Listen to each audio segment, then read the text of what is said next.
Good evening, Be Free to Fly Cafe. How's everybody doing this evening on a Friday night?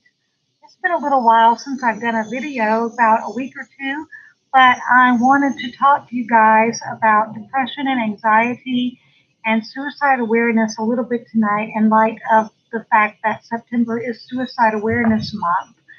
And I'm reading a great book. It was written back in the 70s. I'm showing my age again. And it's The Wise Woman Ways, Menopausal Years. And it's a wonderful book. But anyway, it's really helped me a lot. And one of the things she says in here about thoughts of suicide, like uncomfortable emotions, thoughts of suicide are normal for menopausal women. Remember that the death phase of menopausal initiation does not imply actual physical death, yet it would be foolish to deny that the feeling of dying can be as real as if it were actually happening. There's a physical, emotional logic to thoughts of suicide. These rightly disturbing thoughts can show the menopausal woman the next steps on her journey. Real suicide is an act of desperate self empowerment, but thoughts of suicide can be pathways to wholeness, health, and self realization. Like depression, suicidal thoughts during menopause are potent guides to truth and joy.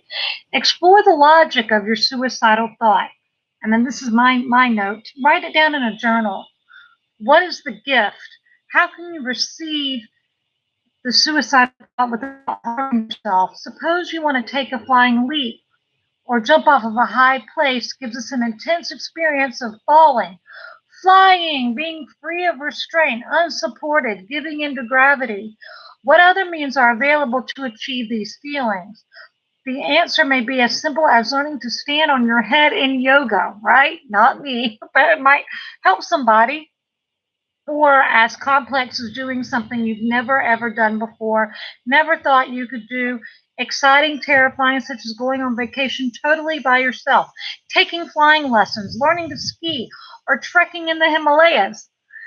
Now that sounds more like me. If you feel like taking a gun to your head, you may need to learn to open the crown chakra. If you'd like to end it all by taking pills and passing out, you may need to admit your exhaustion and take a rest.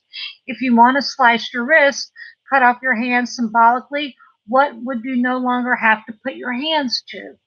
If you feel compelled to actually hurt yourself, do call your local crisis hotline. List it in the front of your, uh, or this was in the 70s, it said in the front of your phone book. But um, as with any decision about health, a wise woman always needs to seek a second opinion. And then there's a little note down here from a lady named Holly Eagle, and she says, my experience is that when a woman's estrogen levels get really, really low, she'll wake up suddenly in the middle of the night feeling suicidal and she can't understand it. Let women know everywhere that this is common if they're menopausal and that others will probably experience it too. Nourishing estrogen enhancing herbs like black cohosh or sage offer relief. And I grow sage. I'm a sage fan. I've been growing it for the last 3 years, ever since I started perimenopause, and it has helped me tremendously.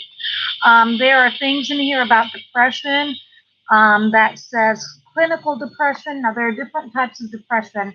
When I went to counseling for depression, um, there are seasonal depression, there's clinical depression, there's an emotional mood disorder of depression, there's many different types of depression. But here in this book, it's talking about clinical depression, and it says it's defined as a pervasive feeling of sadness or severely diminished interest in normally pleasant activities, plus four or more of these symptoms. So if you have four or more of these symptoms, then you're actually clinically depressed. Significant weight or appetite change, significant change in your sleeping patterns, severe fatigue, sexual dysfunction, recurrent thoughts of suicide and death, inability to function in daily life, overwhelming feelings of helplessness, hopelessness, and worthlessness, inability to maintain a sense of self and self esteem, extreme clumsiness, indecision, and shyness. Now, some people are just shy, you know, but this is talking about extreme. you know. So anyway, I hope that this helps you. And if you see your loved one having any of those severe symptoms, four or more, then they might be clinically depressed. And feel free to read off that or show them this video. I could do a write up on my blog, but I haven't yet. And my blog is befreetofly.com. But I may come back and do an addendum to this video tomorrow or over the weekend. And I am working this weekend, but maybe in the evening, and write this up so everyone can have it maybe as a download.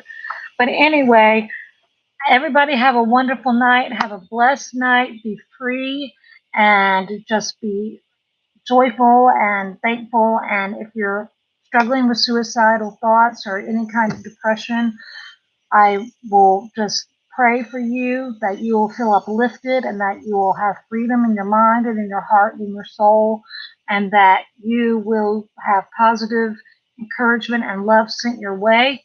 And if you need support, I'm here. You can go to my blog, befreetofly.com, and subscribe to get weekly encouragement and on anxiety and depression. Or you can email me privately, and I'll be more than happy to talk with you. It's Exodus 2330 at yahoo.com. Be blessed.